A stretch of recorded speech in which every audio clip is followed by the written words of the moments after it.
तो स्टूडेंट्स आज हम स्टार्ट कर रहे हैं रोलिंग मोशन। रोलिंग मोशन हमारे लिए एक इंपॉर्टेंट टॉपिक है बिकॉज अभी तक जो दो मोशन आपने पढ़े हैं वो पढ़ा है ट्रांसलेटरी मोशन, सेकंड पढ़ा है रोटेटरी मोशन। ट्रांसलेटरी मोशन का मतलब होता है कि जो ऑब्जेक्ट आपको गिवन है वो स्लिप होता हुआ चल रहा है, इस मोशन को आप ट्रांसलेटरी मोशन बोलते हैं। ठीक है, तो ये रहेगा ट्रांसलेटरी मोशन। सेकंड, अगर हमने बात किया रोटेशन का, तो रोटेशन किसी पर्टिकुलर एक्सिस के अबाउट था, तो पर्टिकुलर एक्सिस के अबाउट अगर ये रोटेट करता है तो इस टाइप के मोशन को हम क्या बोलते हैं, रोटेटरी मोशन। लेकिन रोलिंग मोशन आता है इन दोनों का कॉम्बिनेशन। रोलिंग मोशन आता है इन दोनों का कॉम्बिनेशन। जैसे अगर हम चलाते हैं साइकिल, तो साइकिल का जो व्हील है वो आगे भी बढ़ता है और रोटेट भी होता रहता है, यानी वो कुछ इस तरीके से चलता है। तो इस टाइप का जो मोशन होता है जिसके अंदर ट्रांसलेटरी प्लस रोटेटरी दोनों कंपोनेंट हमें मिलते हैं, मोशन क्या कहलाता है, rolling motion. So rolling motion is combination of, तो रोलिंग मोशन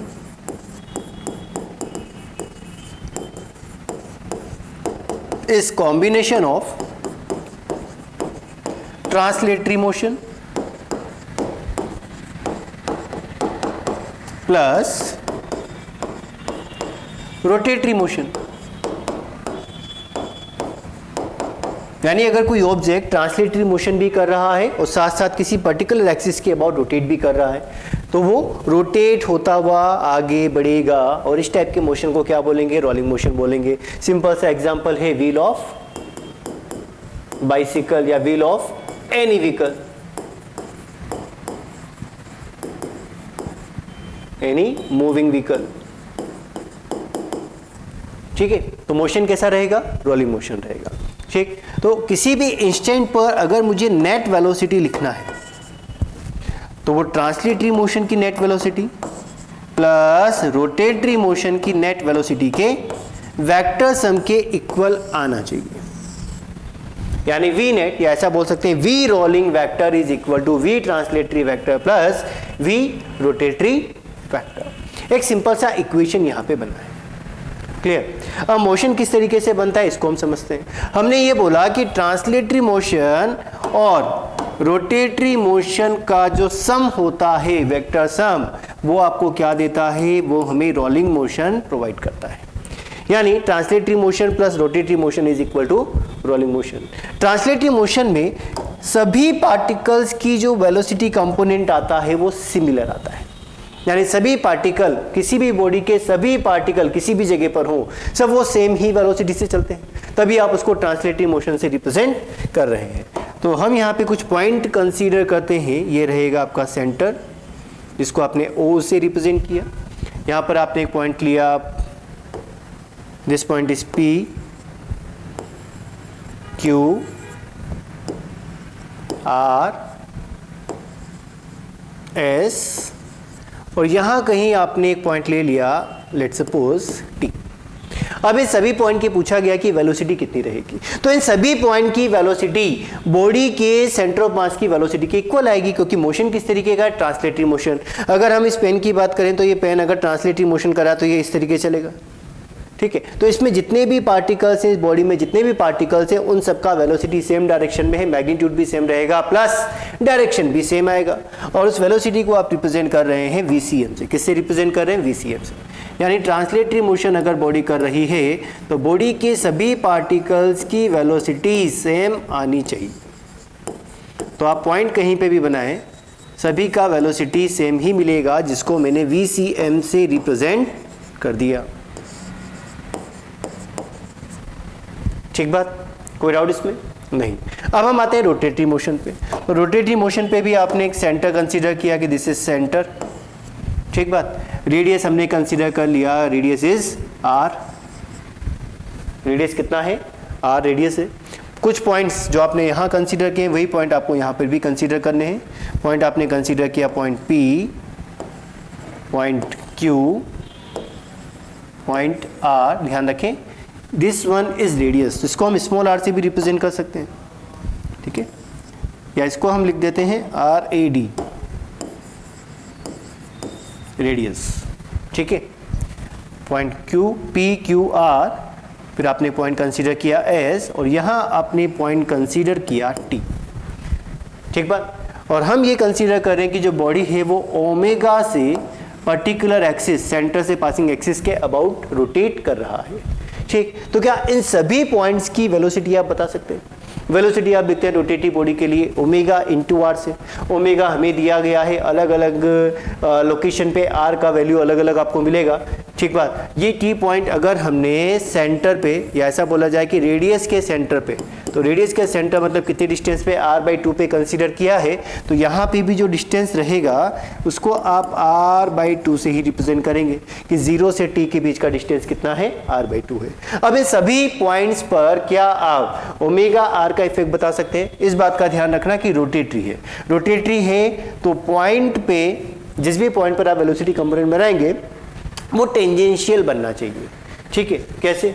जैसे अगर मैं आर पॉइंट पे बना रहा हूं तो यहां जो कंपोनेंट बनेगा उसको आप ओमेगा आर से रिप्रेजेंट करेंगे। ठीक है, और अगर ये ओमेगा से रोटेट कर रहा है तो इस पर्टिकुलर पॉइंट की जो वेलोसिटी है वो इस यहाँ पर आप टेंजेंट ड्रॉ कर दे, टेंजेंट की डायरेक्शन में वेलोसिटी कंपोनेंट बनेगा।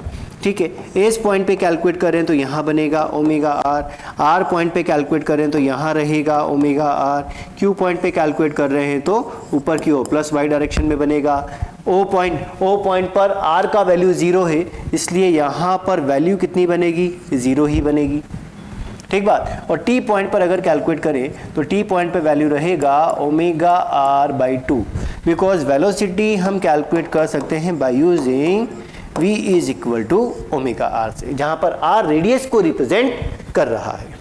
ठीक बात, अब आपने क्या बोला कि जो नेट वेलोसिटी है वो v translatory vector plus v rotatory vector के इक्वल आनी चाहिए। तो अगर इन सभी पॉइंट्स को वापस कंसीडर किया जाए और नेट वेलोसिटी कैलकुलेट करने का ट्राई किया जाए, this is point P, centre, point R, यहाँ पॉइंट T, पॉइंट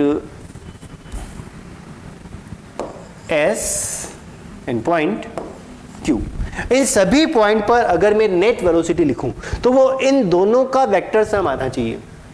तो आपको क्लियरली यहां पे दिख रहा है कि VCM और ओमेगा आर सेम डायरेक्शन में है। इस बात पे ध्यान रखें कि जो नेट वेलोसिटी या रोलिंग वेलोसिटी है, V नेट या V rolling is equal to V translatory vector plus V rotatory vector. ठीक है, तो दोनों का वेक्टर सम, यहाँ देखो R पॉइंट पे VCM और ओमेगा आर दोनों सेम डायरेक्शन में, तो R पॉइंट पे जो वेलोसिटी बनेगी वो कुछ इस तरीके से बनेगी कि VCM and omega R both are in same direction. P point पे जो कंपोनेंट आप बनाएंगे VCM प्लस x में, ओमेगा आर माइनस x में, तो at point P VCM and omega R. ठीक है, इन दोनों डायग्राम को हमें क्या करना है, कंबाइन करना है। इस पॉइंट पर अगर आप देखें तो VCM प्लस x में और ओमेगा आर माइनस y में, तो यहां VCM और यहां ओमेगा आर। Q पॉइंट पर अगर आप देखें तो VCM प्लस x में and omega R plus y में। T पॉइंट पर अगर आप देखते हैं तो ओमेगा r/2 और VCM दोनों ये सेम डायरेक्शन में ही आपको मिलेगा। और सेंटर पॉइंट पर अगर आप देखते हैं तो केवल आपके पास ट्रांसलेटरी मोशन है VCM, रोटेशनल इफेक्ट यहां पर नहीं मिलेगा। तो O पॉइंट पे जो कंपोनेंट रहेगा उसको आप VCM से ही रिप्रेजेंट करेंगे। तो इन सभी पॉइंट्स पे जितने पॉइंट आपने कंसीडर करे हैं उन सभी पॉइंट पर आपने रोटेटरी प्लस ट्रांसलेटरी दोनों का कंपोनेंट ऐड करके लिख दिया। अब मुझे अगर नेट कैलकुलेट करना है तो यहाँ पे दो वेक्टर बन रहे हैं, वेलोसिटी वेक्टर क्वांटिटी है, और वेक्टर क्वांटिटी कैलकुलेट करने के लिए मुझे वेक्टर एडिशन का यूज करना पड़ता है। ठीक बात, तो अगर R पॉइंट पर आपसे पूछा गया कितना वेलोसिटी, आप सीधे सीधे बोलोगे VCM plus omega R in plus I direction. लेकिन अगर इस पॉइंट पे पूछा गया तो इन दोनों का वेक्टर सम आना चाहिए, दोनों के बीच में जो एंगल बन रहा है वो 90 डिग्री बन रहा है। ठीक है, तो इस पॉइंट पे जो नेट वेलोसिटी बनेगी इसको आप VS इन दोनों के वेक्टर सम से रिप्रेजेंट कर सकते हैं। VCM और ओमेगा आर के वेक्टर सम से रिप्रेजेंट होगा। P पॉइंट पर अगर आप वेलोसिटी कैलकुलेट कर रहे हैं तो VCM माइनस ओमेगा आर या ओमेगा आर माइनस VCM, ये डिपेंड करेगा कि किसका वैल्यू ज्यादा है। अगर VCM ग्रेटर है ओमेगा आर से तो वैल्यू बनेगा VCM माइनस ओमेगा आर। अगर ओमेगा आर डोमिनेट कर रहा है VCM से तो वैल्यू रहेगा ओमेगा आर माइनस VCM। ठीक। अगेन अगर क्यू पॉइंट पे कैलकुलेट करें तो दो वेक्टर्स आपको दिख रहे हैं VCM एंड ओमेगा आर, और इन दोनों का नेट इफेक्ट यहाँ पे कहीं मिलेगा जिसको आपने VQ से रिप्रेजेंट कर दिया। ठीक है, तो किसी भी बॉडी पे किसी भी पॉइंट पर अगर आपको वेलोसिटी कैलकुलेट करना है तो ट्रांसलेटरी प्लस रोटेटरी दोनों का इफेक्ट हमें कंसीडर करना पड़ेगा। दोनों अगर सेम डायरेक्शन में तो प्लस, अपोजिट में तो माइनस, और किसी पर्टिकुलर एंगल पर आ रहे हैं तो फिर vector addition a² + b² + 2ab cos theta in under root वो हमें यूज करना होगा। ये बात समझ आई? ठीक है, तो अगर आप P पॉइंट पे देखते हैं तो P पॉइंट पे क्या कंडीशंस बन रही है, देखिए ध्यान से। जैसे अगर मैं P पॉइंट कंसीडर करूं, हम किसी भी पॉइंट के लिए कंसीडर कर सकते हैं, केवल एक नॉलेज के लिए हम देख रहे हैं P पॉइंट और R पॉइंट पे कि क्या कंडीशंस बन रही है। P पॉइंट को अगर आप ध्यान से देखें तो VCM आपका फॉरवर्ड डायरेक्शन में है और ओमेगा R आपका बैकवर्ड डायरेक्शन में है, इसमें कोई डाउट? ये P पॉइंट एंड एक फोर्स लगेगा जो सेंटर की तरफ होगा, एक्सेलरेशन ओमेगा² R। ठीक है, जैसे हम लिखते हैं ना mv² सेंट्रीपिटल फोर्स, तो यहां पर एक सेंट्रीपिटल एक्सेलरेशन लगेगा जो टूवर्ड सेंटर होगा जिसका वैल्यू ओमेगा² × R से रिप्रेजेंट किया जा सकता है। सिमिलरली अगर मैं R पॉइंट पे कंसीडर करूं तो VCM एंड ओमेगा R दोनों सेम डायरेक्शन में, ठीक, और सेंटर की तरफ जो फोर्स लगेगा उसका वैल्यू ओमेगा² R लिखा जा सकता है। तो R पॉइंट के लिए अगर मैं डायग्राम बना रहा हूं तो R पॉइंट के लिए डायग्राम कुछ इस तरीके से बनेगा, ध्यान से देखें कि VCM and omega R both are in same direction and omega R जो सेंटीपिटल एक्सेलरेशन रहेगा वो टुवर्ड द सेंटर बनना चाहिए। ऐसा आप किसी भी पॉइंट के लिए ड्रॉ कर सकते हैं, P point, Q point, R point, S point सभी के लिए ड्रॉ हो जाएगा। ठीक बात।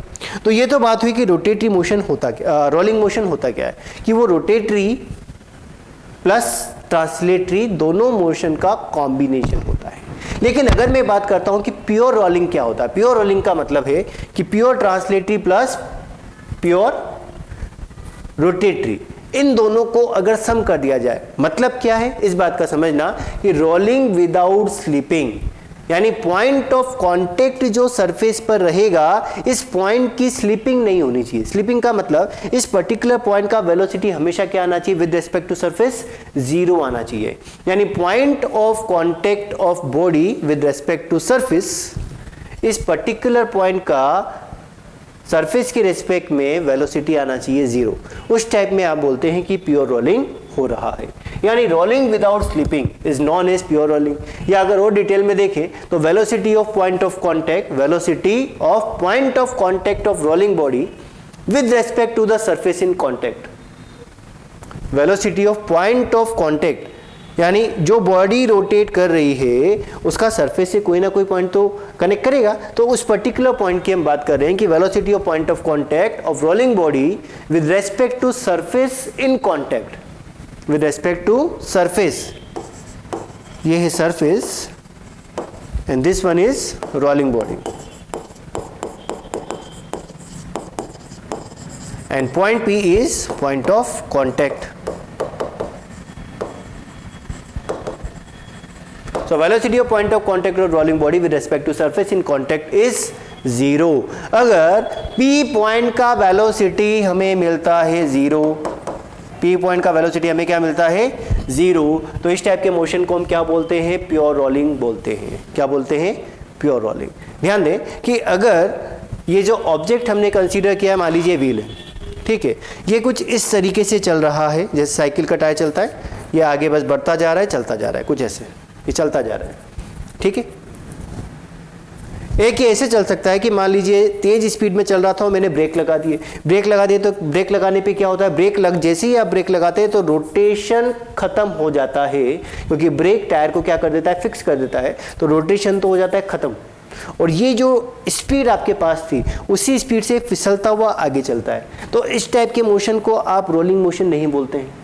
जैसे चल रहा था, फिर आपने क्या कर दिया, ब्रेक लगा दिया, ब्रेक लगाते ही क्या करेगा, टायर घूमना रुक जाएगा, लेकिन टायर स्लिप होता हुआ आगे बढ़ेगा क्योंकि आपके पास कुछ स्पीड था। ऐसा कब होता है, जब हम चलती हुई साइकिल में क्या करें, ब्रेक लगा दें, जैसे आप चलती हुई साइकिल में ब्रेक लगाते हैं तो ये रोटेशन बंद हो जाता है, लेकिन अगर आप स्पीड से जा रहे हैं तो टायर थोड़ा स्लिप होता हुआ जाता है, उस सड़क के ऊपर निशान बन जाता है। देखा भी होगा आपने कि बाइक वगैरह जा रही है, कार जा रही है, एकदम ब्रेक लगता है तो ब्रेक लगते ही सड़क के ऊपर टायर की लाइन बन जाती है। ऐसा क्यों हुआ? क्योंकि टायर ने अपना रोटेशन बंद कर दिया और अब वो स्लिप होता हुआ रोड पे चल रहा है।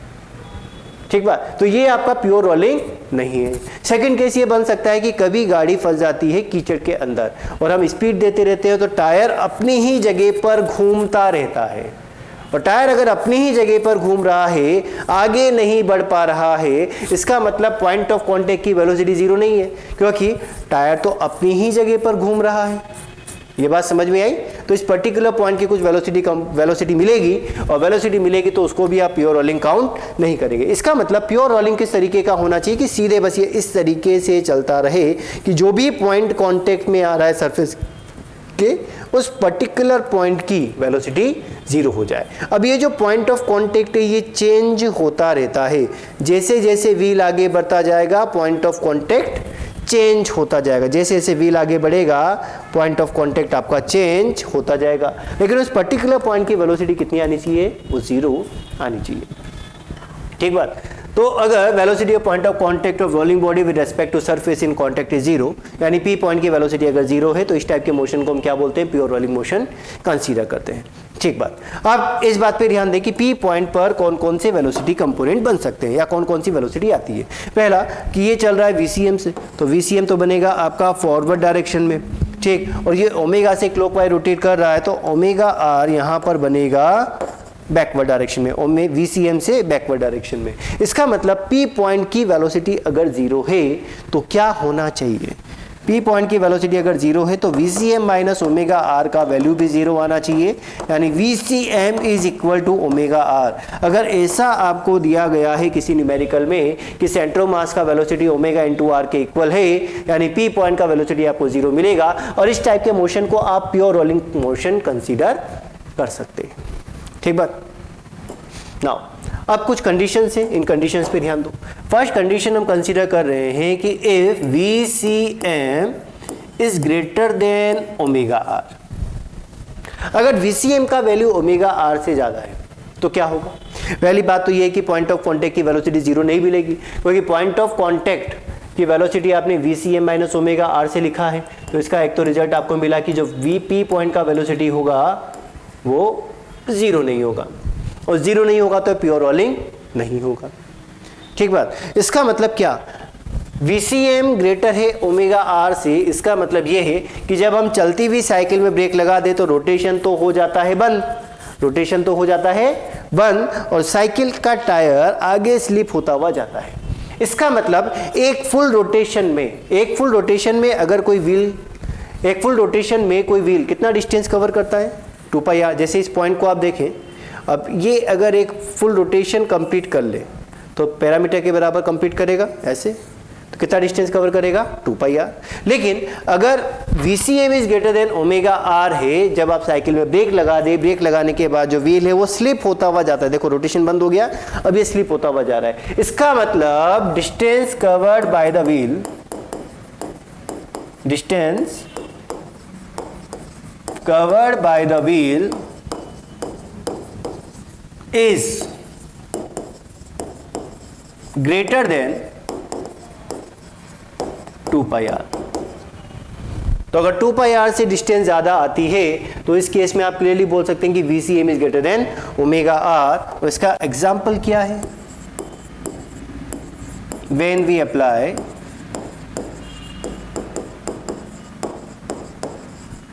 brakes in vehicle, तो व्हील का रोटेशन तो स्टॉप हो जाता है, लेकिन स्पीड के कारण उसके पास कुछ ट्रांसलेटरी मोशन बचता है। That mean VCM is greater than omega R, P point का वेलोसिटी जीरो नहीं मिलेगा, distance covered by the wheel is greater than 2πr। Second case आपका बनता है when VCM is equal to omega R. क्या second? When VCM is equal to omega R, और VCM अगर omega R के equal है तो क्लियरली आप बोल सकते हैं कि जो P पॉइंट का वेलोसिटी रहेगा वो आपको जीरो ही मिलेगा। ऐसा कब होता है? ऐसा होता है in pure rolling. So in pure rolling distance covered by wheel is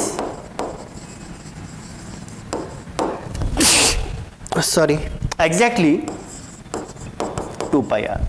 यानी फुल रोटेशन में अगर व्हील चल रहा है और फुल रोटेशन में अगर 2 पाई आर का डिस्टेंस कवर कर रहा है तो इस टाइप के मोशन को हम प्योर रोलिंग कंसीडर करते हैं। Distance covered by wheel in is exactly 2 pi R, then this type of motion is known as pure rolling. ठीक बात। केस थर्ड यहां बन सकता है when VCM is less than omega R, यानी rotation ज्यादा है लेकिन VCM कम है। ऐसा होने से अगेन आपको VP कितना मिलेगा? VP आपको नॉन जीरो ही मिलेगा। क्या बोल सकते हैं? Distance covered by the wheel in one rotation, ये भी आप मेंशन करें, in one rotation, in one rotation is less than 2 pi R. यानी व्हील तो पूरा घूम गया, अगर ये पूरा घूम के रोड पे आगे चलता तो कितना डिस्टेंस कवर करता? 2 पाई आर। लेकिन अगर ये अपने ही प्लेस पर घूम रहा है, कब घूमता है? जैसे आपका व्हील, जैसे कार है, कार कहाँ फंस गई? कीचड़ के अंदर फंस गई। तो कीचड़ के अंदर फंस गई तो ये अपनी ही जगह पे व्हील रोटेट करता रहेगा, आगे नहीं बढ़ेगा। और आगे नहीं बढ़ेगा तो डिस्टेंस कैसे कवर करेगा? अपनी जगह पे रोटेट कर रहा है, इसका मतलब ओमेगा आर ज़्यादा है, आगे नहीं बढ़ पा रहा, इसका मतलब ओमेगा आर ज़्यादा है किससे? VCM से। Omega R is greater than VCM। और ऐसा कब होता है? when tyre stuck in mud, stuck in mud। तो अगर व्हील कीचड़ के अंदर फंस जाए तो अपनी ही एक्सिस पे घूमता रहता है और आगे नहीं बढ़ता है। और इस केस में जो distance covered by the wheel होता है वो लेस देन 2 पाई आर होता है। ये इस तरीके से घूमेगा, आगे नहीं बढ़ेगा, तो अपनी एक्सिस पे रोटेट करता जा रहा है। तो distance covered by the wheel is less than 2 pi R. और इस टाइप के मोशन को भी आप प्योर रोलिंग कंसीडर नहीं करते। यानी प्योर रोलिंग के लिए VCM is equal to omega R होना चाहिए। यानी वन कंप्लीट रोटेशन में अगर distance covered by the wheel is exactly 2 pi R, then this type of motion is known as pure rolling. Next, velocity of point of any point at the rim. Velocity of any point at the rim हमने consider किया कि pure rolling हो रही है और यहाँ motion आपने मान लिया कि ओमेगा से रोटेट कर रहा है, सेंटर से रेडियस, मतलब जो रिम का रेडियस से सेंटर से डिस्टेंस जो बनेगा रिम का वो आर के इक्वल है, एंड ऑब्जेक्ट VCM से जा रहा है। ठीक है, हमने यहाँ पर कोई पॉइंट कंसीडर किया, ये P पॉइंट, जो कि वर्टिकल से कितना एंगल फॉर्म कर रहा है? थीटा एंगल फॉर्म कर रहा है। अब इस P पॉइंट की वेलोसिटी कंपोनेंट हमें लिखना है। तो P पॉइंट की वेलोसिटी कंपोनेंट लिखने के लिए या वेलोसिटी लिखने के लिए हमें क्या करना है? इस P पॉइंट पे वेलोसिटी बनानी है। तो एक तो बनेगा VCM, इसमें कोई डाउट नहीं है। सेकंड बनेगा ओमेगा आर के कारण, जो टेंजेंशियल बनना चाहिए, तो ये ओमेगा आर का इफेक्ट आ गया। अब अगर यहाँ एंगल थीटा बन रहा है तो VCM और ओमेगा आर के बीच का एंगल कितना रहेगा? क्या वो आइडेंटिफाई किया जा सकता है? ध्यान से देखो किस तरीके से आइडेंटिफाई करें। देखें कि अगर हम यहाँ पर एक परपेंडिकुलर ड्रॉ कर दें, यहाँ पर एक परपेंडिकुलर ड्रॉ कर दें तो ये एंगल कितना है? थीटा। तो यहाँ भी एंगल कितना बनेगा? थीटा बनेगा। ठीक है, ओमेगा आर आपने इस रेडियस लाइन से टेंजेंशियल लिया है, इसका मतलब यहाँ जो एंगल इन दोनों का जो सम है वो 90 डिग्री आना चाहिए। तो ये जो एंगल रहेगा इसका वैल्यू 90 माइनस थीटा आना चाहिए, और 90 माइनस थीटा होने से VCM और ओमेगा आर के बीच का जो एंगल बचा है वो थीटा ही रिमेनिंग रहेगा। यानी वर्टिकल से अगर थीटा एंगल बन रहा है तो VCM और ओमेगा आर के बीच में भी एंगल थीटा ही बनेगा। अब VCM ओमेगा आर दोनों वेलोसिटी को रिप्रेजेंट कर रहा है, वेलोसिटी वेक्टर क्वांटिटी है, तो P पॉइंट पर नेट वेलोसिटी आपको मिलेगा VCM square plus omega R square plus 2 omega R VCM cos theta. बिल्कुल जनरलाइज फॉर्मूला है कि किसी भी पर्टिकुलर पॉइंट पर अगर आपको V पता है, ओमेगा आर पता है, थीटा पता है, तो आप यूज करें V स्क्वायर यानी A square plus B square plus 2AB cos theta. Vector addition का फॉर्मेट, हमें आंसर मिल जाएगा। अब कंडीशन क्या बनती है? कंडीशन ये बनती है, if motion is pure rolling, motion is pure rolling. तो अगर मोशन आपका प्योर रोलिंग है तो प्योर रोलिंग के केस में क्या होता है? प्योर रोलिंग के केस में P पॉइंट का वेलोसिटी आपको कितना मिलेगा? 0 मिलेगा, यानी जो कॉन्टेक्ट पॉइंट का वेलोसिटी 0 मिलेगा। आप इस तरीके से देखें कि रोलिंग मोशन अगर प्योर है तो VCM का वैल्यू ओमेगा आर के इक्वल आ गया। ठीक बात। तो अगर दोनों वेक्टर्स इक्वल होते हैं, थीटा एंगल पर लाई करते हैं, तो रिजल्टेंट यानी किसी भी पर्टिकुलर पॉइंट का वेलोसिटी आप दे सकते हैं 2 VCM कॉस थीटा बाई 2 से, या हम यूज कर सकते हैं twice of omega R cos theta by 2। तो ये तो कंडीशन बन गई कि अगर दो इक्वल वेक्टर्स हैं, थीटा एंगल पे लाई करते हैं, तो रिजल्टेंट दोनों के एंगल बाइसेक्टर पे आता है, magnitude 2f cos theta by 2 से दिया जा सकता है। वही कंडीशन आप यूज कर रहे हैं कि अगर मोशन आपका प्योर रोलिंग है तो प्योर रोलिंग के लिए VCM और ओमेगा आर का वैल्यू सेम मिलेगा, और किसी भी पॉइंट का वेलोसिटी अगर आपको देखना है तो वैल्यू बन जाएगा 2 VCM cos theta by 2, where theta is angle between VCM and omega R, where theta is angle between VCM and omega R. तो इस बात का ध्यान रखा जाए, किसी भी पॉइंट की वेलोसिटी हम कैलकुलेट कर सकते हैं। लेकिन if wheel goes on pure rolling आपको बोला गया है, find V net of point A, B and C. Radius given है 2 मीटर एंड ओमेगा गिवन है 10 रेडियन पर सेकेंड। तो सबसे पहले क्या करें? VCM कैलकुलेट करने का ट्राई करें, या VCM कैलकुलेट नहीं भी करोगे तो भी ओमेगा आर से हमारा काम चल जाएगा, बिकॉज पहले से क्या दिया है? Pure rolling. और प्योर रोलिंग के केस में VCM is equal to omega R होता है। तो in pure rolling VCM is equal to omega r is equal to 10 multiplied by 2 20 metre पर सेकेंड। तो ओमेगा आर भी आपका 20 है, VCM भी 20 है। अब A पॉइंट पे अगर हम स्टडी कर रहे हैं तो ध्यान देना, A पॉइंट के लिए अगर मैं डायग्राम बनाऊं तो A पॉइंट के लिए डायग्राम बनेगा कि VCM तो प्लस x में, और ओमेगा आर आपका टेंजेंशियल बनेगा, एंड अगर 60 डिग्री यहाँ बन रहा है तो यहाँ एंगल कितना रहेगा? ये भी 60 डिग्री रहेगा। ये बात समझ आ गई? ठीक है। तो क्या A पॉइंट की वेलोसिटी सॉल्व की जा सकती है? देखिए ध्यान से, ओमेगा CM का वैल्यू भी 20 है और ओमेगा R का वैल्यू भी 20 है। तो 2 इक्वल वैल्यू वेक्टर्स अगर थीटा एंगल पे लाई करते हैं तो रिजल्टेंट दोनों के बाइसेक्टर पे मिलेगा, यानी A पॉइंट का जो वेलोसिटी कंपोनेंट आएगा वो दोनों के बाइसेक्टर पे आना चाहिए। और मैग्नीट्यूड कितना रहेगा? फर्स्ट आपने कैलकुलेट किया VA is equal to twice of VCM cos theta by 2 यानी 60 बाई 2 cos 30 का वैल्यू √3/2 पुट करने value, so 2 into 20 into √3/2 clear. 2 से 2 कैंसिल एंड वेलोसिटी आपको मिला 20√3 मीटर पर सेकेंड। कहाँ पर? पॉइंट A पर। कोई डाउट? नाउ अब पॉइंट B को कंसीडर करो।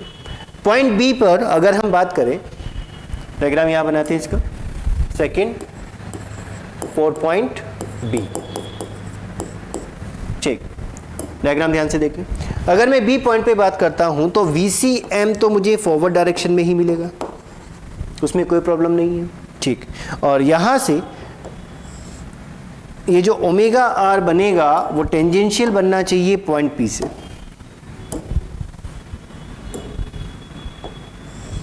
ये लेकिन अब आर के प्लेस पर क्या आएगा? r/2, क्योंकि बी पॉइंट का सेपरेशन आपने सेंटर से कितना लिया है? r/2। तो यहाँ जो वेलोसिटी कंपोनेंट मिलेगा वो ओमेगा r/2 से मिलेगा। अब एंगल की अगर हम बात करें तो this one is 90, because tangential लिया है, 60 यहाँ बन रहा है तो ये एंगल 30 रहेगा, यानी बी पॉइंट पर VCM और ओमेगा r/2 के बीच का जो एंगल बनेगा वो रहेगा 120 डिग्री। तो बी पॉइंट के लिए आप डायग्राम यहां पे बना सकते हैं 4 point B, VCM 20 and omega R by 2 10 metre पर सेकेंड, एंड दोनों के बीच में जो एंगल है वो 120 डिग्री बनेगा। तो क्या बी पॉइंट के लिए आप वेलोसिटी कंपोनेंट वेलोसिटी बता सकते हैं? तो VB is equal to VCM square plus omega R by 2 square plus twice of VCM omega R by 2 cos 120।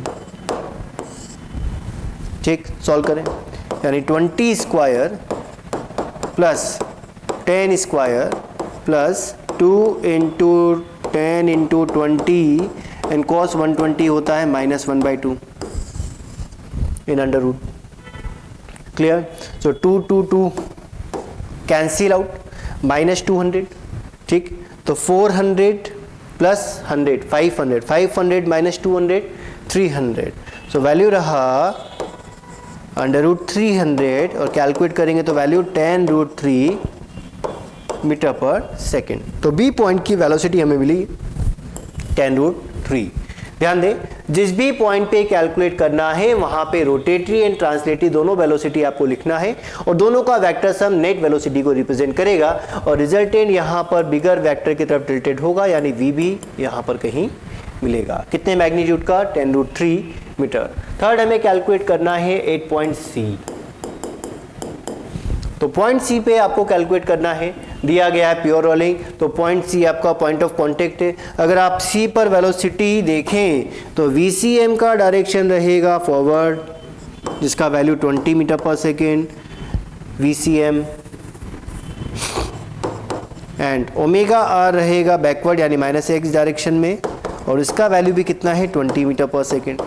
दोनों एक दूसरे को क्या कर देंगे? कैंसिल आउट कर देंगे। वैसे भी अगर प्योर रोलिंग दिया है तो point of contact with the surface velocity कितना आना चाहिए? 0 आना चाहिए।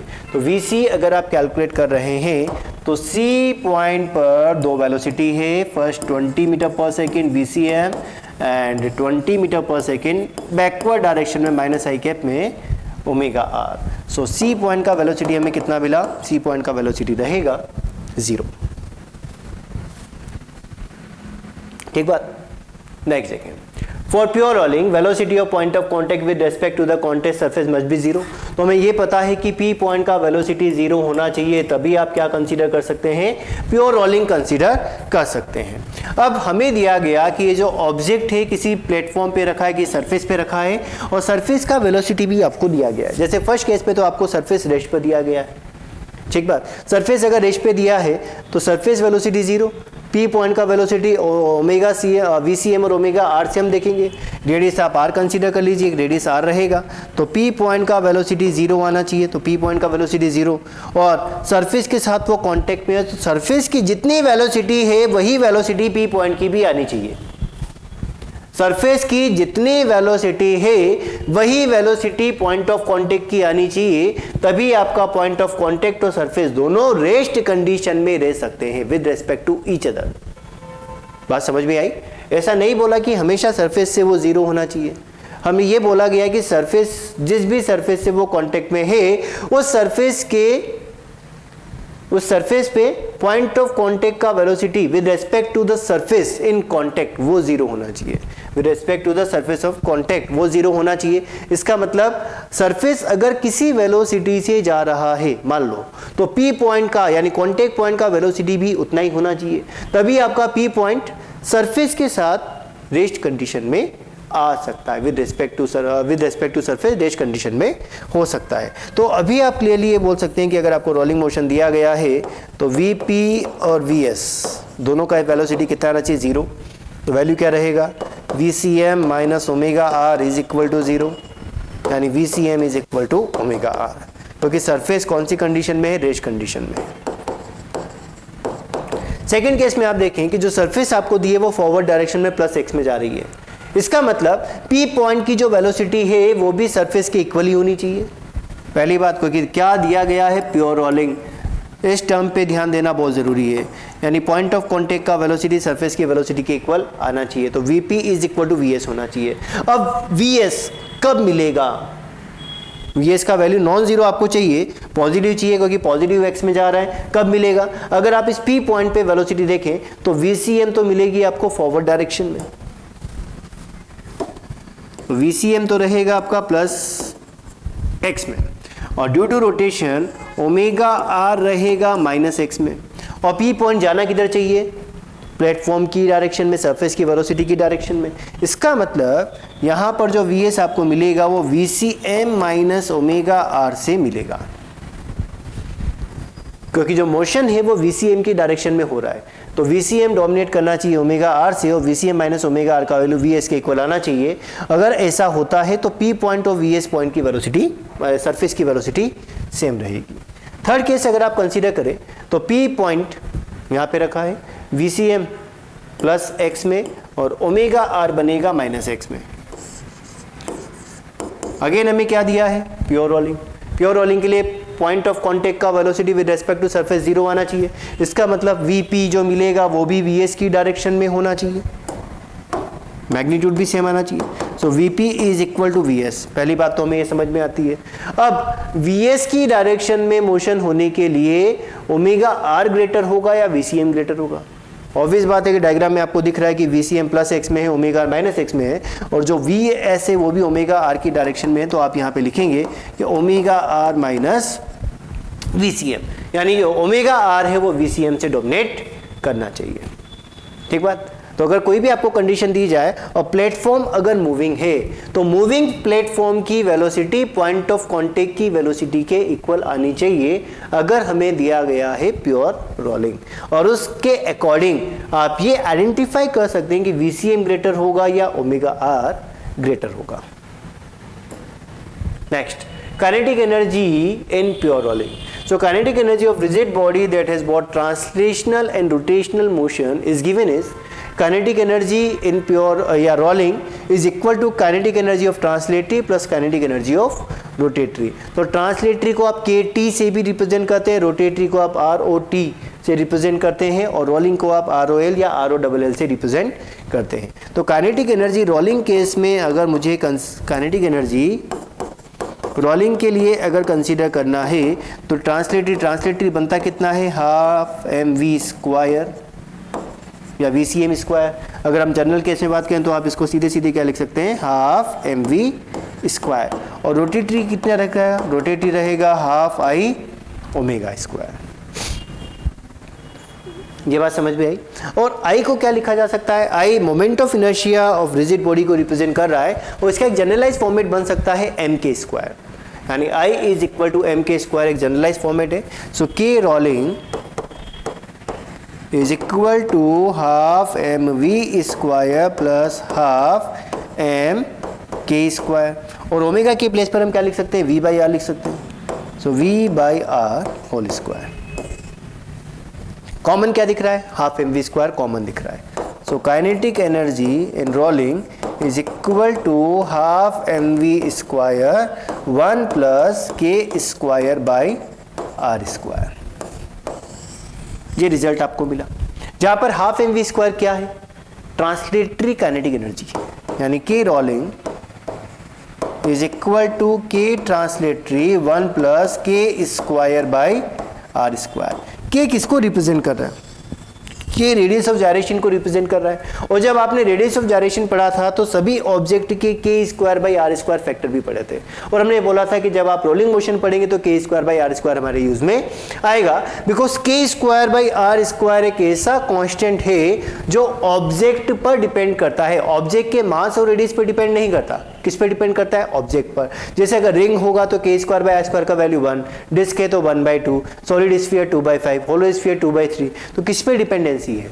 ऑब्जेक्ट के शेप पे डिपेंडेंसी है, ऑब्जेक्ट के मास और रेडियस पे कोई डिपेंडेंसी नहीं आती है। तो काइनेटिक एनर्जी अगर आपको रोलिंग मोशन में कंसीडर करना है तो दोनों ट्रांसलेटरी प्लस रोटेटरी दोनों का सम होना चाहिए, और अगर वैल्यू कैलकुलेट करना है तो सिंपल फॉर्मूला बनता है half mv square 1 plus k square by R square, या k translatory is multiply by 1 plus k square by R square. तो आपको कुछ फैक्टर्स यहाँ पे मिले हैं।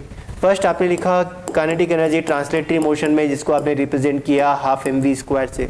सेकंड आपको मिला रोटेटरी काइनेटिक एनर्जी, जिसको आपने रिप्रेजेंट किया हाफ आई ओमेगा से, और इसको आपने फर्दर सोल्व किया half M V square K square by R square से।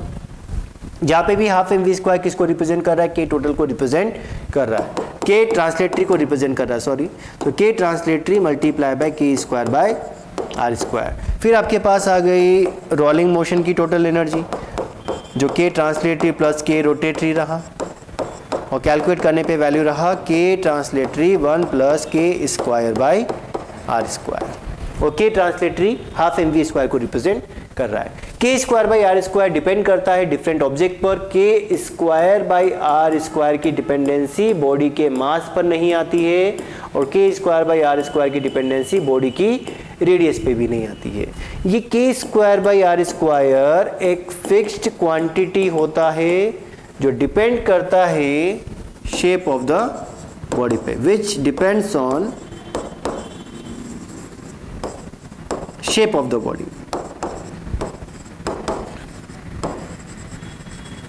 कैसे, ध्यान दो, अगर हम कंसीडर करें object is ring, then K square by R square is 1, object is disc, K square by R square is 1/2, object is solid sphere, K square by R square 2/5, object is hollow sphere, K square by R square is 2/3, object is hollow cylinder. तो कौन सी axis मान रहे हैं हम इसकी, geometrical axis के about इसको रोटेटरी मान रहे हैं। तो अगर होलो सिलेंडर है तो आपको रिंग घूमता हुआ दिखेगा, के स्क्वायर बाई आर स्क्वायर 1, और अगर आपको सॉलिड सिलेंडर दिया गया है और सॉलिड सिलेंडर का रोटेशन भी आप कैसे मान रहे हैं, अबाउट इट्स ज्योमेट्रिकल एक्सिस, तो हमें एक डिस्क घूमता हुआ दिखेगा, और K square by R square का वैल्यू कितना रहेगा, 1/2 ये रहेगा। ठीक बात। तो kinetic energy translatory half M V square, kinetic energy rotatory, translatory kinetic energy multiply by K square by R square, या अगर आई ओमेगा स्क्वायर गिवन है तो वो पुट करें, mass velocity K square by R square given है तो वो put करें। ठीक है, और रोलिंग मोशन के लिए टोटल दोनों का सम आ जाएगा। अलग अलग ऑब्जेक्ट के लिए K square by R square की वैल्यू डिफरेंट होती है। K square by R square mass पे डिपेंड नहीं करता, रेडियस पे डिपेंड नहीं करता, फिक्स क्वांटिटी होती है जो बॉडी के शेप पर डिपेंड करती है। नेक्स्ट क्वेश्चन देखें, अ disc mass m radius r rolls down on inclined plane, find ratio of k translatory by k rotatory.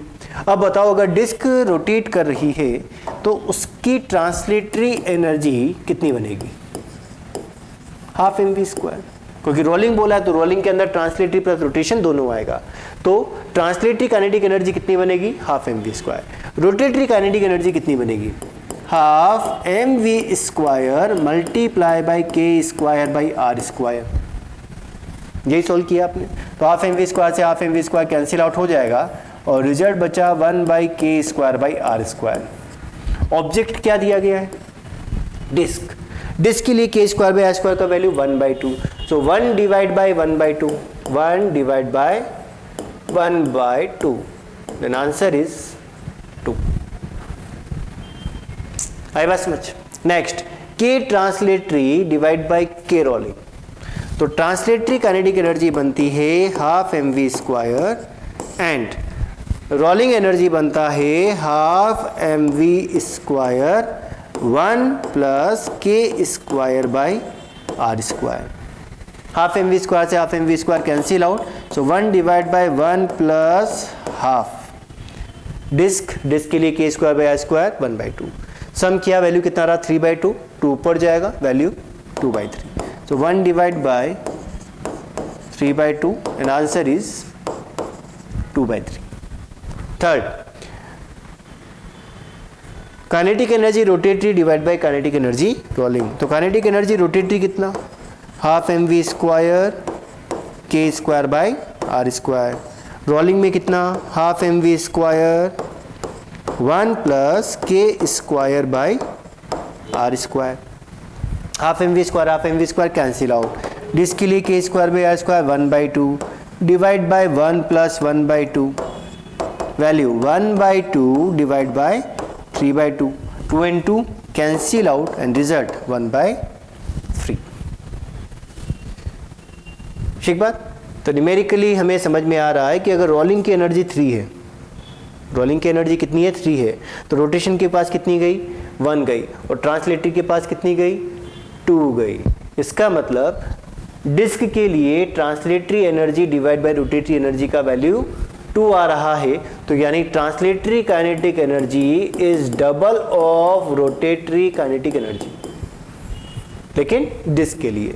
या आप ऐसा समझ सकते हैं कि 3 अगर एनर्जी है टोटल कितनी है 3, तो रोटेशन के पास कितनी गया 1 पार्ट, और ट्रांसलेटरी के पास कितना रहा 2 पार्ट। तो न्यूमेरिकल यहां पर इसी तरीके का बनता है, केवल क्या चेंज आएगा, डिस्क की जगह आ जाएगा ring, solid sphere, solid cylinder या होलो सिलेंडर, और कुछ यहाँ पे चेंजेस नहीं आएगा। नेक्स्ट देखिए, when a sphere of moment of inertia I rolls down an incline plane, rolls का मतलब translatory plus rotatory, rolls down an incline plane, find the percentage of total energy which is rotational, find percentage of total energy which is rotational. यानी हमें क्या करना है, rotational energy का percentage देखना है जो रोलिंग एनर्जी का है, यानी जो टोटल एनर्जी है आपकी उसका कितना परसेंट रोटेशनल एनर्जी के पास है। सो मल्टीप्लाई बाय 100% बिकॉज हमें देखना है परसेंटेज। तो रोटेटरी एनर्जी कितनी, half mv² k² by r²। Rolling कितनी, half mv² 1 plus k² by r²। Object क्या गिवन है, स्फीयर। स्फीयर कौन सा है, सॉलिड या होलो, सॉलिड गिवन है। अगर कुछ नहीं दिया जाता तो हम क्या कंसीडर करते हैं, सॉलिड, और सॉलिड स्फीयर के लिए k² बाय r² का वैल्यू 2/5, तो half mv² cancel out, result 2/5 divide by 1 plus 2/5 multiply by 100%, तो रिजल्ट रहा 2/7 इंटू 100%, तो 200/7%। ठीक, कैलकुलेट करें तो हमें पता है कि 210 अगर होता तो आंसर कितना आता, 30% आता 7 इंटू 30 210, तो 30 से कम, तो अप्रॉक्सीमेटली हमें आंसर मिलेगा इसका 28.8%। यानी टोटल एनर्जी का 28.8% किसके पास है, रोटेटरी एनर्जी के पास है। ठीक है, और जो रिमेनिंग रहेगा वो किसके पास रहेगा, ट्रांसलेटरी एनर्जी के पास रहेगा। नेक्स्ट एक छोटा सा कॉन्सेप्ट आता है जिसको आप बोलते हैं instantaneous axis of rotation, instantaneous axis of rotation. और ये कब अप्लाई होता है, केवल जब बॉडी आपका प्योर रोलिंग के केस में होता है तभी आप इसको अप्लाई करते हैं। होता क्या है देखें, we can assume for a body in pure rolling, यानी अगर बॉडी प्योर रोलिंग के अंदर है तो in performing a pure rotation about an axis passing through a point, ध्यान से समझना, in performing a pure rotation about an axis passing through a point which has zero velocity known as axis of rotation, अब आप इस point को समझें। हमने consider किया कि ये जो ऑब्जेक्ट है आपका ये प्योर रोलिंग परफॉर्म कर रहा है, ये जो ऑब्जेक्ट है प्योर रोलिंग परफॉर्म कर रहा है। अब प्योर रोलिंग अगर ये परफॉर्म करेगा तो आप ये बोलेंगे कि वह पॉइंट जिसकी वेलोसिटी 0 है, कोई भी ऑब्जेक्ट अगर प्योर रोलिंग परफॉर्म कर रहा है, ठीक, तो उसी प्योर रोलिंग परफॉर्म करती हुई बॉडी के लिए आप ये बोल सकते हैं कि वहाँ पे प्योर रोलिंग अगर है तो एक पॉइंट आपको ऐसा मिलेगा जिसकी वेलोसिटी 0 होगी।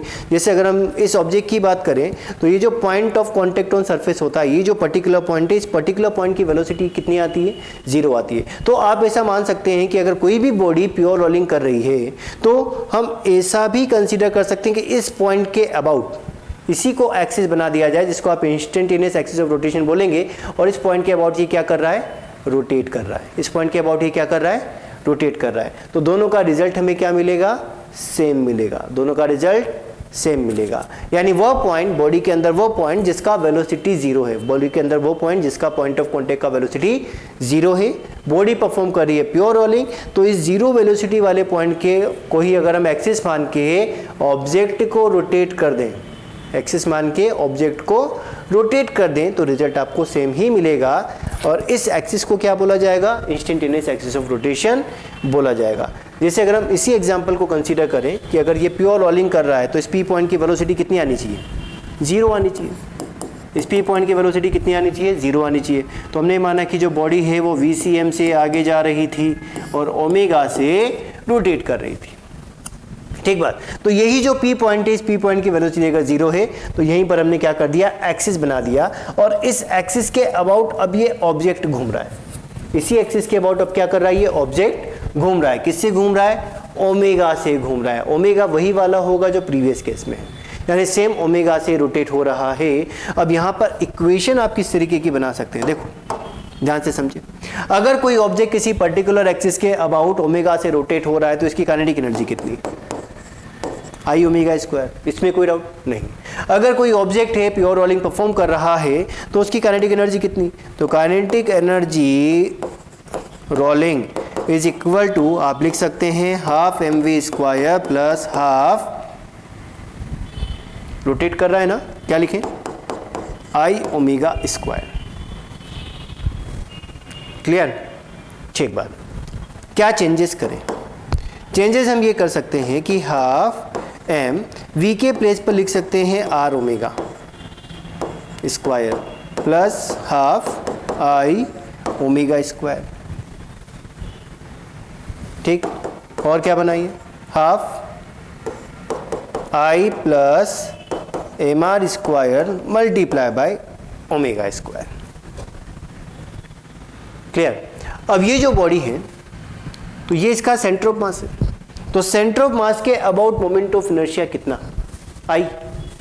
सेंटर ऑफ मास के अबाउट मोमेंट ऑफ इनर्शिया कितना, आई, वही तभी तो आपने यहाँ पर आई लिखा, आई ओमेगा स्क्वायर। और एम आर स्क्वायर क्या रिप्रेजेंट कर रहा है, एम आर स्क्वायर ये रिप्रेजेंट कर रहा है कि पी पॉइंट से यहाँ तक का परपेंडिकुलर डिस्टेंस कितना, ये तो आ गया आर, बॉडी का मास कितना एम। तो अगर मुझे इस पी पॉइंट पर एक्सिस बनाकर मोमेंट ऑफ इनर्शिया कैलकुलेट करना है तो पैरेलल एक्सिस थ्योरम अप्लाई करना होगा, जिसका वैल्यू मुझे मिलेगा I C M plus M R square से। तो यही I plus M R square है, जिसको आप लिख सकते हैं half I P omega square. I P क्या रिप्रेजेंट कर रहा है, पी पॉइंट के अबाउट मोमेंट ऑफ इनर्शिया को रिप्रेजेंट कर रहा है। ठीक बात। और अगर आप डायरेक्ट इस डायग्राम को देख रहे हैं तो काइनेटिक एनर्जी आपको रोलिंग के लिए कितनी मिल रही है, या इस मोशन के अंदर काइनेटिक एनर्जी कितनी मिल रही है, जो एक्सिस आपने बनाया वो पी पॉइंट के अबाउट बनाया, तो मोमेंट ऑफ इनर्शिया भी आपको पॉइंट पी के अबाउट मिलेगा। ऑब्जेक्ट ओमेगा से रोटेट कर रहा है तो काइनेटिक एनर्जी का value half I P omega square से आप रिप्रेजेंट कर सकते हैं। ठीक है। तो सिंपल सा केस क्या बना कि अगर हम किसी भी प्योर रोलिंग करती हुई बॉडी को कंसीडर करें, किसी भी प्योर रोलिंग करती हुई बॉडी को कंसीडर करें, तो वो पॉइंट ऑफ कांटेक्ट जिसका सरफेस के साथ वेलोसिटी 0 आ रहा है, उस पॉइंट को ही अगर हम एक्सिस मान के ऑब्जेक्ट को घुमा दें तो रिजल्ट हमें क्या मिलेगा, सेम मिलेगा। और इस 0 वेलोसिटी वाले पॉइंट को हम क्या बोलते हैं, इंस्टेंटेनियस एक्सिस ऑफ रोटेशन से कंसीडर कर सकते हैं। नोट कर। तो यहां पर हमारे पास दो केस बनते हैं। फर्स्ट केस बनता है for any point of rigid body angular velocity omega and linear velocity V is known, यानी अगर किसी रिजिड बॉडी के लिए हमें ओमेगा पता है and linear velocity V is known, then ICR is found at a distance VA by omega from that point perpendicular to VA।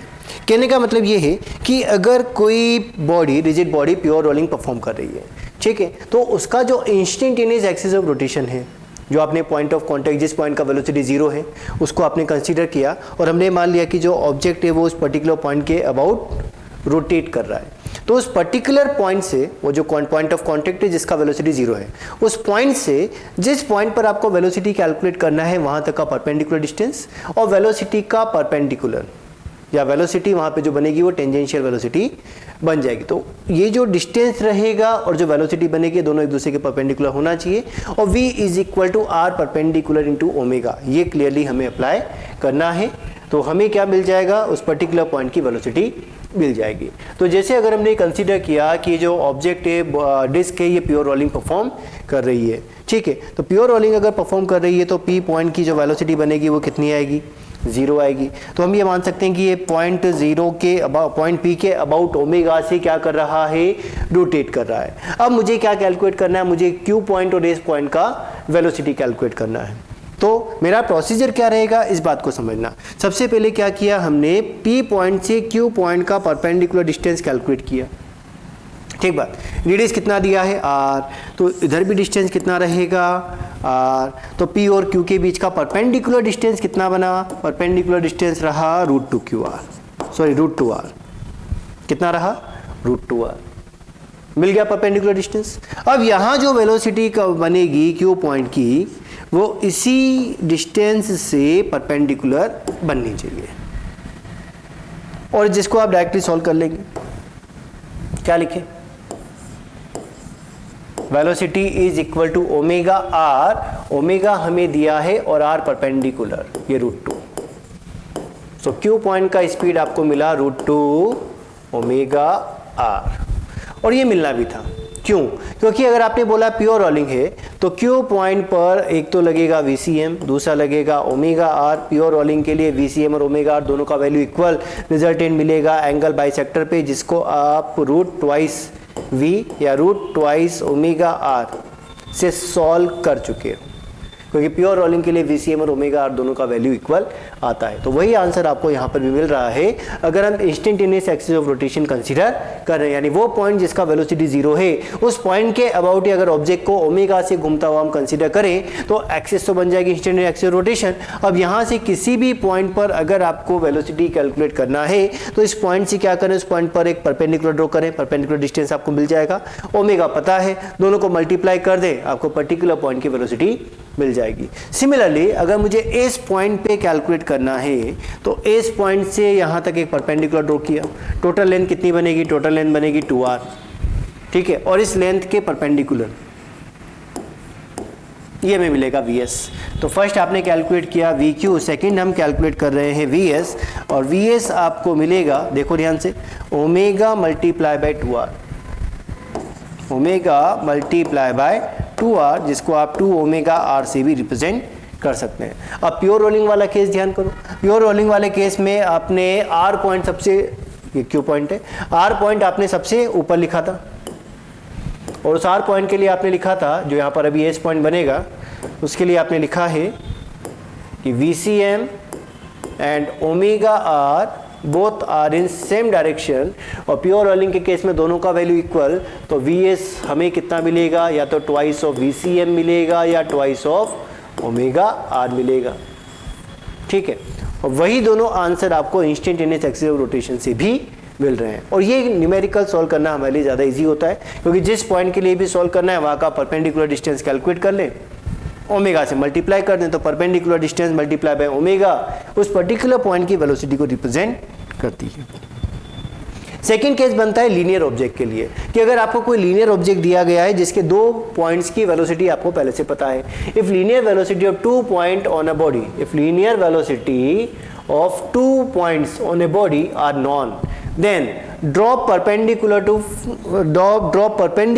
From both the points. ये हम न्यूमेरिकल सॉल्व करने के case पढ़ रहे हैं, एक तो आपने पढ़ा रिजिड बॉडी के लिए, ठीक है, सेकंड आप पढ़ रहे हैं लीनियर ऑब्जेक्ट के लिए, कि अगर कोई लीनियर ऑब्जेक्ट आपको दिया गया है जिसके दो पॉइंट का वेलोसिटी आपको पता है, तो क्या करना है, इन दोनों पॉइंट से जिनका वेलोसिटी आपको पता है वहां से आप एक परपेंडिकुलर ड्रॉ कर दें, और दोनों की परपेंडिकुलर जिस पॉइंट पे जाके इंटरसेक्ट करेंगे वो बन जाएगा आपका इंस्टेंटेनियस सेंटर ऑफ रोटेशन, और उससे अगर आप एक्सिस पास कर दें, उस पर्टिकुलर पॉइंट से अगर एक्सिस पास कर दें तो वो बन जाएगा instantaneous axis of rotation. So if linear velocity of 2 points on a body are known, then draw perpendicular from both the points, and intersection point is known as instantaneous center of rotation, and axis passing through